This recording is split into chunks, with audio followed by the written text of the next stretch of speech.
നമസ്കാരം. അപ്പൊ big boss അപ്പൊ വേറൊന്നുമല്ല, ഈ ജിൻഡോ കപ്പടിച്ച പിന്നെ ഗബ്രി വന്നിട്ട് ഭയങ്കരമായിട്ട് പുകഴ്ത്തി പറയണ ജിൻഡോനെ. അപ്പോൾ ഭയങ്കര പുകഴ്ത്തണം ഒന്നും പറയാനില്ല. ജിൻഡോ വളരെ നല്ലവനാണ്, നല്ല സ്വഭാവമുള്ള ആളാണ്, പിന്നെ നല്ല ഗെയിം കളിക്കുന്ന ആളാണെന്നൊക്കെ പറഞ്ഞ് ഭയങ്കരമായിട്ട് പുകഴ്ത്തി പറയുന്നുണ്ട്.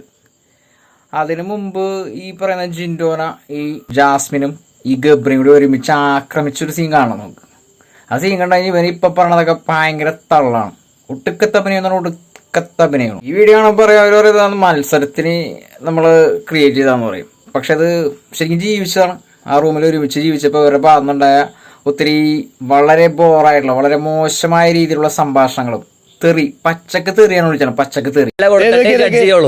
അല്ലാതെ പുറത്ത് ഇത്ര മറ്റേ ആനമന്തക്കൻ ജഡ്ജാന്ന് പറഞ്ഞിട്ട് ഇവിടെ വന്ന് ഡയലോഗ് അടിക്കണ ചെറ്റകളുടെ പോലെ നമ്മൾ എന്തായാലും ജഡ്ജ് ചെയ്യൂല, മര്യാദയ്ക്ക് ജഡ്ജ് ചെയ്യുള്ളൂ. ഇതില് വെല്ലോടത്തിരുന്നവനെ വായിൽ കോരിട്ട് കുത്തിയവൻ ആരാണ് ആദ്യം? അല്ല, അവൻ ആരാണ് ആദ്യം കുത്തിയതാരണം? ഗബ്രി അല്ലേ? അപ്പൊ പിന്നെ അവനാ എന്തെന്നാണ് വിളിക്കേണ്ടത്? പുണ്യാളെന്ന് വിളിക്കണോ അല്ലെങ്കിൽ നല്ലവൻ എന്ന് പറയണോ? നിങ്ങൾ ആ വീഡിയോ ഒന്ന് ശരിക്കും ശ്രദ്ധിച്ച് കണ്ടായിരുന്നോ? കേട്ടായിരുന്നോ? കാതുപയോഗിച്ച് ഒന്ന് കേട്ടു നോക്കി ഒന്നുകൂടി. ജഡ്ജ് ചെയ്യുള്ളൂ. അല്ലാതെ പുറത്ത് ഇത്ര മറ്റേ ആനമന്തക്കൻ ജഡ്ജാന്ന് പറഞ്ഞിട്ട് ഇവിടെ വന്ന് ഡയലോഗ് അടിക്കണ ചെറ്റകളുടെ പോലെ നമ്മൾ എന്തായാലും ജഡ്ജ് ചെയ്യൂല, മര്യാദയ്ക്ക് ജഡ്ജ് ചെയ്യുള്ളൂ. ഇപ്പൊ കപ്പടിച്ചപ്പോ ജിൻഡോ നല്ലവനാണ്, ഭയങ്കര നല്ല ഗെയിമറാണ്, എനിക്ക് ഭയങ്കര ഇഷ്ടമാണ്. ഞാൻ അപ്പോഴേ പറഞ്ഞാണ് ജിൻഡോ കപ്പടിക്കും എന്നുള്ള കാര്യം എന്നൊക്കെ പറഞ്ഞു കൊടുക്കണ ഈ ഗബ്രി എന്ന് പറയുന്ന ഈ മാന്യനായ പുള്ളിയില്ലേ. അപ്പോൾ ഇപ്പൊ ഇനിയിപ്പോൾ അടുത്തത് പറയാൻ നമ്മൾ തെറി നിങ്ങൾ കേൾക്കണം. അത്രക്ക് മാന്യനാണെന്ന് ഇപ്പൊ പറയുന്ന ആള് അന്ന് പറഞ്ഞ തെറിവ് നിങ്ങളൊന്ന് കേൾക്കണം. കേട്ടിട്ട് ഇയാൾ എന്ത് ചെയ്യണം? റെസ്പെക്ട് ചെയ്യണോ അല്ലെന്നുണ്ടെങ്കിൽ ഇയാളിപ്പോ പറയണ സ്വീകരിക്കണോ എന്നുള്ളതൊക്കെ നമ്മുടെ കാതും കൊണ്ട് കേൾക്കണോ ഇയാൾ പറയണത് എന്നൊക്കെ നമ്മൾ ആലോചിക്കണം. കാരണം ആർക്ക് വേണ്ടിയാണ് ആ ഗെയിമിൽ ഇത്ര വളരെ മോശമായ രീതിയിൽ സംസാരിച്ചിരിക്കുന്നത് നമുക്ക് എല്ലാവർക്കും അറിയാവുന്നതാണ്. തീർച്ചയായിട്ടും നിങ്ങൾ ബാക്കിയുള്ള ഭാഗം കൂടി കണ്ടു നോക്കിയിട്ട് ആരാണ് ഇതിനകത്ത് പുണ്യാളൻ എന്ന് പറയണം കേട്ടോ. മര്യാദയ്ക്ക് നമ്മൾ വീട്ടിൽ പോയിക്കണേ അപ്പനെ വിളിച്ചേട്ടാ. തന്തയ്ക്ക് പറഞ്ഞിട്ടുണ്ടെങ്കിൽ പൊന്നു പോലെ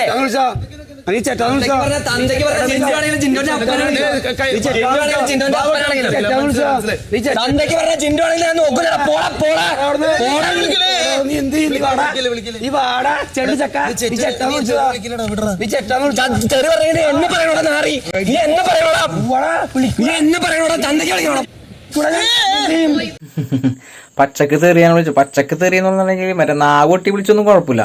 അത് കഴിഞ്ഞിട്ടൊരു പക്ക പച്ചക്ക് തെറി വിളിച്ചിട്ടുണ്ട്.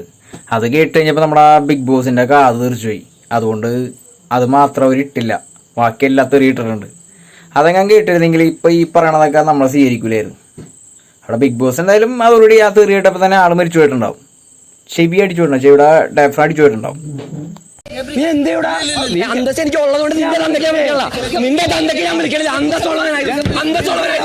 ഇപ്പൊ പറഞ്ഞ ഡയലോഗിൽ ഒരു പാളിച്ചു പറ്റിയിട്ടുണ്ട്. കാരണം പറഞ്ഞിട്ടുണ്ടെങ്കിൽ അന്തസ്സുള്ളവനാണെങ്കിൽ തന്തയ്ക്ക് ഞാൻ വിളിക്കൂലെന്ന് പറയുന്നുണ്ട്. പക്ഷെ ഒരു 4-3 തവണ അവൻ ഓൾറെഡി അവന്റെ ജിൻഡോന്റെ തന്തക്ക് വിളിച്ചു കഴിഞ്ഞു. ഇതിക്കുള്ള നന്നായിട്ട് തന്തക്ക് വിളിക്കണത് ശരിക്കും ഇത് കോമഡി പരിപാടിയാണോ? ഇതൊരു മത്സരമല്ലേ? മത്സരമായി കഴിഞ്ഞാൽ തെറി, പച്ചക്ക് തെറി, പിന്നെ സിഗരറ്റ് വലിക്കണ സീൻ, പച്ചത്തെറി, ഇതൊക്കെയാണോ ഈ ബിഗ് ബോസിൽ കാണിക്കേണ്ടത്? ഇതൊക്കെ റൂൾസ് ഇല്ലേ?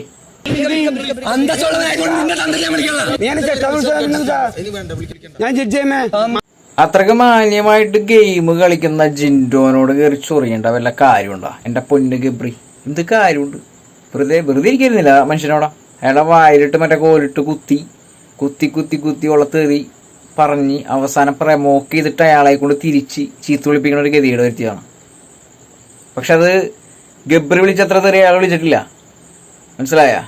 അയാൾ അപ്പോഴും റെസ്പെക്ട് ചെയ്തിട്ടാണ് സംസാരിച്ചേക്കണത്. എന്തുകൊണ്ടാണെന്നറിയോ? അയാളൊരു ജിമ്മിലെ ട്രെയിനറാണ്. ജിമ്മിലെ ട്രെയിനേഴ്സിന്റെ റെസ്പെക്ട് നിങ്ങൾക്ക് അറിയാവോ? താനൊക്കെ ജിമ്മിൽ പോയിട്ടുണ്ടാ? അതൊക്കെ ഒന്ന് പോയി നോക്ക്. പക്ക ക്ലീൻ ആയിരിക്കും ജിം എന്ന് പറഞ്ഞാൽ, പക്ക ക്ലീൻ. ഇവിടെ വരുന്ന ഓരോരുത്തരും റെസ്പെക്ട് ചെയ്യാനുള്ളൊരു പഠനം തന്നെയുണ്ട് അവിടെ. വെറുതെ പോയി മസാല വിരിപ്പിച്ചാൽ മാത്രം പോരാ, അത്യാവശ്യം ബുദ്ധിയുള്ളവരാണ് അവിടെയും പറഞ്ഞത്. റെസ്പെക്ട് ചെയ്യാൻ പഠിപ്പിക്കും. പിന്നെ ക്ലീനിങ്. ഏതൊരു ജിമ്മായാലും നല്ലൊരു ട്രെയിനറാണെന്നുണ്ടെങ്കിൽ അതിലെ ഏറ്റവും ഉത്തമ ഉദാഹരണമാണ് ജിൻഡോ എന്ന് പറയുന്ന ആ വ്യക്തി. അവിടെ ഒരു വളരെ മോശമായ രീതിയിൽ വേസ്റ്റുകൾ കൊണ്ടുപോയിട്ട് കഴിഞ്ഞാൽ അയാളപ്പം തന്നെ പ്രതികരിക്കുന്നുണ്ട്. അതൊക്കെ ഓപ്പണായിട്ട് കണ്ടതാണ് നമ്മൾ. എന്തുകൊണ്ടാണ്? അവൻ്റെ ജിമ്മിൽ അവൻ അത്രക്ക് പക്കയായിട്ട് ക്ലീൻ ആയിട്ടാണ് കൊണ്ടു നടക്കണേ. അത് മാത്രമല്ല അവിടെ വരുന്ന ഓരോരുത്തരും റെസ്പെക്ട് ചെയ്യാൻ പഠിച്ചിട്ടുണ്ട്. വെറുതെ ചെന്നിട്ട് നിങ്ങൾ ആളെ പ്രൊമോക്ക് ചെയ്ത് ഒരുപാട് പ്രൊമോക്ക് 100-150% പ്രൊമോക്ക് ചെയ്ത് നമ്മൾ ആൾ തിരിച്ച് പ്രതികരിക്കണേ. അത് അദ്ദേഹം ഒരു മനുഷ്യനല്ലേ, പ്രതികരിക്കാണ്ടിരിക്കാൻ പറ്റുമോ? ചെറ്റാന്നൊക്കെ വിളിക്കണ ഒരു പരിധിയില്ലേ മാഷേ, അതിനപ്പുറത്തൊരു തെറിയും കൂടി വിളിച്ചിട്ടുണ്ട് നീ, മനസ്സിലായ? അതെന്താണെന്നുള്ള കാര്യം ബിഗ് ബോസ് കട്ട് ചെയ്ത് കളഞ്ഞു. അപ്പം അത്രയ്ക്ക് വലിയ മാന്യനായിട്ടൊന്നും നിൽക്കേണ്ട കാര്യമൊന്നുമില്ല. പിന്നെ ഇപ്പോൾ വന്നു കഴിഞ്ഞപ്പോൾ ആൾ കപ്പടിച്ച് കഴിഞ്ഞപ്പോൾ വളരെ നല്ലവനാണ്, ആളതിനെ കപ്പടിക്കുമെന്ന് ഞാൻ പറഞ്ഞിട്ടുണ്ടായിരുന്നു. പിന്നെ അതൊന്നും മത്സരം വരുന്നില്ലേ? അപ്പം ഞങ്ങൾക്ക് പൊട്ടന്മാരാണോ പ്രേക്ഷകർ? മത്സരമായാലും എന്തായാലും മത്സരത്തിനൊക്കെ അത്യാവശ്യം നല്ല റൂൾസ് ഉണ്ട്. ഇത് കാണാനിരിക്കുന്ന പൊട്ടന്മാരൊന്നുമല്ല, പ്രേക്ഷകരാണ്. അപ്പോൾ അവരുടെ മുന്നിൽ ഈ തോന്നിയാസമാണ് കാണിച്ചു കൊടുക്കേണ്ടത്. എന്നിട്ട് ഇപ്പൊ കപ്പടിച്ച് കഴിഞ്ഞപ്പോ അവനെ പൊക്കി പറയേണ്ട കാര്യമൊന്നുമില്ല. പിന്നെ ചള്ളി ചക്കാന്ന് മാത്രമേ വീട്ടിലുള്ള എല്ലാവരും വിളിക്കാൻ. എന്റെ മുത്തേ, നിനക്ക് തന്നെയാണ് ഈ കപ്പ് യോഗ്യത ഉള്ളത്. കാരണം തുടക്കം മുതൽ അവസാനം വരെ ആക്രമിച്ച ആക്രമണങ്ങൾ ഞങ്ങൾ നേരിട്ട് കണ്ടതാണ്. തീർച്ചയായിട്ടും ഈ ഗെയിമിനുള്ള നിന്റെ റെസ്പെക്റ്റും മാന്യത, അതും വളരെ ആത്മാർത്ഥമായ ഗെയിം, പിന്നെ മറ്റുള്ളവരുടെ പ്രമോക്കിൽ നിന്നും ഒരുപാട് ക്ഷമിക്കാനുള്ള കഴിവും, അതാണ് ഈ ഒരു വിജയത്തിലെത്തിച്ചത്.